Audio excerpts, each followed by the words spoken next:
थोड़ी लेट हो गई है वीडियो अपलोड होने में, पर खैर देर आए दुरुस्त आए। चौथा चैप्टर शुरू करेंगे हम, षड विरेचनीय अध्याय जो है। अब इसमें बताया गया है, पहले ध्यान से सुन लो कि चरक ने जो कषाय कल्पना है वो 5 मानी है, कषाय योनि 5 मानी है, 6 जो है विरेचन के आश्रय हैं, 500 कषाय हैं, 50 महाकषाय हैं, 600 विरेचन योग है, ये याद कर लेना। अब इसके बाद जो है वो आश्रय कौन कौन से हैं, शीर, त्वक, मूल, पुष्प, पत्र और फल। अब इसमें से शीर हटा दो, कंद और निर्यास लगा दो, वो शिरो विरेचन आश्रय हो जाएंगे। चरक ने विमान स्थान में इसका वर्णन किया है। इसके बाद कषाय कल्पना कौन सी होती है, चरक ने पंचविध कषाय कल्पना मानी है, स्वरस, कल्प, श्रुत, शीत, फांट। उत्तरोत्तर जाते हुए ये लघु होती जाती है, मतलब जो स्वरस कल्पना है वो सबसे गुरु कल्पना होती है।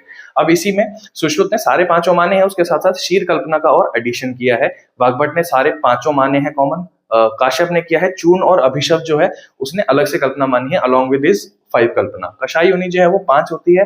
अब जितने रस होते हैं, 6 रस होते हैं ना, उसमें से अम्ल रस को हटा दो, जितने सारे रस हैं उसके साथ जो योनि बनती है वो कषाय योनि बनती है। जैसे मधुर कषाय हो गया, ठीक है, अम्ल कषाय हो गया, तिक्त कषाय हो गया, कटु कषाय हो गया, कषाय कषाय हो गया। तो इस तरीके से ही आ जाता है। इसके बाद हम बात करेंगे इस चैप्टर में स्वरस के बारे में, थोड़ी सी बात कर लेते हैं। शारंदर के अनुसार जो मात्रा डिसाइड की गई है, जो गुरु स्वरस होता है, पहले तो स्वरस के टाइप्स होते हैं, ये जान लो, ये पेपर में पूछा गया है और बच्चे बहुत कंफ्यूज हो गए थे उस टाइम पे। तो स्वरस की जो मात्रा होती है, गुरु स्वरस की हाफ पल होती है, और बाकी सारे जो है निशोषित हो, अग्निसिद्ध हो या पूटपात स्वरस हो, 1 पल मात्रा बताई गई है। इंटरेस्टिंगली वाग्भट ने स्वरस की मात्रा 4 पल बताई है। तो ये क्वेश्चन बन सकता है। अब फांट का जो पर्याय होता है ना, वो चूर्ण द्रव होता है, ये पूछा हुआ है पेपर में, तो ये ध्यान रखना आप लोग। और फांट की मात्रा 2 पल होती है। मंथ जो होता है वो फांट का भेद होता है, और मंथ की जो जिसमें गुना कितना जल डाला जाता है वो 4 गुना डाला जाता है। चलिए अब आगे बढ़ते हैं महाकषाय की तरफ। आपको सब याद करने की जरूरत नहीं है, बस थोड़े बहुत पॉइंट्स याद रखिए। जो चरक ने है वो कर्म के आधार पर महाकषायों का वर्णन किया है। सुश्रुत ने गण बताए हैं, वो 37 बताए हैं, और वो पहली औषधि के नाम के हिसाब से बताए हुए हैं। आपको सब याद नहीं करना, जो लिखा है सिर्फ वो फॉलो करते रहो, नोटबुक उठाओ और लिखो। तो सबसे पहले मैं बताऊंगा त्रिफला। त्रिफला ज्वर, हर और विरोचनोपग में बताया गया है, लिख लेना, इसका वर्णन किया हुआ। अर्जुन जो है वो दर्द प्रश्न में बताया है, हृदय में नहीं बताया। कॉमन क्वेश्चन है, काफी बार पूछा है, क्या पता दोबारा रिपीट कर दें। पंचपल्लव जो है वो मूत्र संग्रहणीय में बताया हुआ है। अशोक वेदना स्थापन में बताया है। दशमूल शोथर होता है, इसीलिए हमेशा स्वेलिंग और इन्फ्लेमेशन की कंडीशन में हम दशमूल जरूर देते हैं। दशमूल का क्वाथ यूज किया जाता है। पंचकुल जो है वो शूल प्रश्मन है, इसीलिए जब भी पेट का दर्द होता है, स्पाज्मोटिक पेन होता है, तो काफी अच्छा काम करता है। अश्वगंधा जो है वो बल्य है और गृहिणी है, ध्यान रखना, बल्य और गृहिणी में इसको बताया हुआ है। धातकी पुष्प जो है वो पुरीश संग्रहणीय और मूत्र विरेचनीय। अब मूत्र विरेचनीय महाकषाय जो ऐसा है जिसमें सारे पुष्पों का ही वर्णन किया हुआ है, तो याद ध्यान रखना, क्योंकि मैंने यहाँ भी लिखा हुआ है, आप अगर देखेंगे तो कमल के जो जितने भेद है ना, कमल के पुष्प के भेद, वो सारे मूत्र विरेचनीय महाकषाय में। आगे बढ़ते हैं कि समुद्र फेन जो है वो शुक्र शोधन का काम करता है।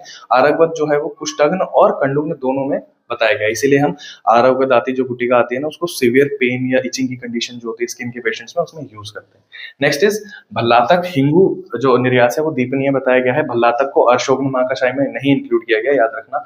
कुवल, बदर और करकंदू ये विरेचनोपग में। अब विरेचनोपग जो महाकषाय है उसमें सारे फल का वर्णन किया गया, ये ध्यान रखना।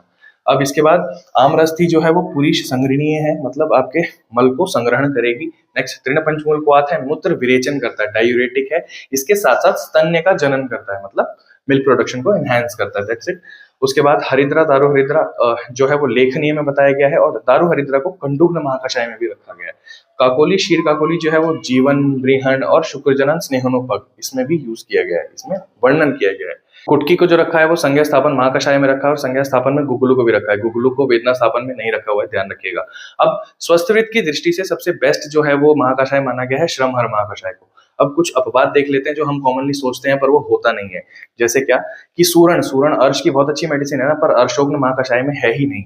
हरिद्रा जो है वो वर्ण महाकषाय, बहुत कहते हैं ना कि स्किन कॉम्प्लेक्शन के लिए हल्दी की रस्म की जाती है शादियों में, वर्ण महाकषाय में है ही नहीं। हरिद्रा को रखा हुआ है कुष्ठग्न में और विषग्न में।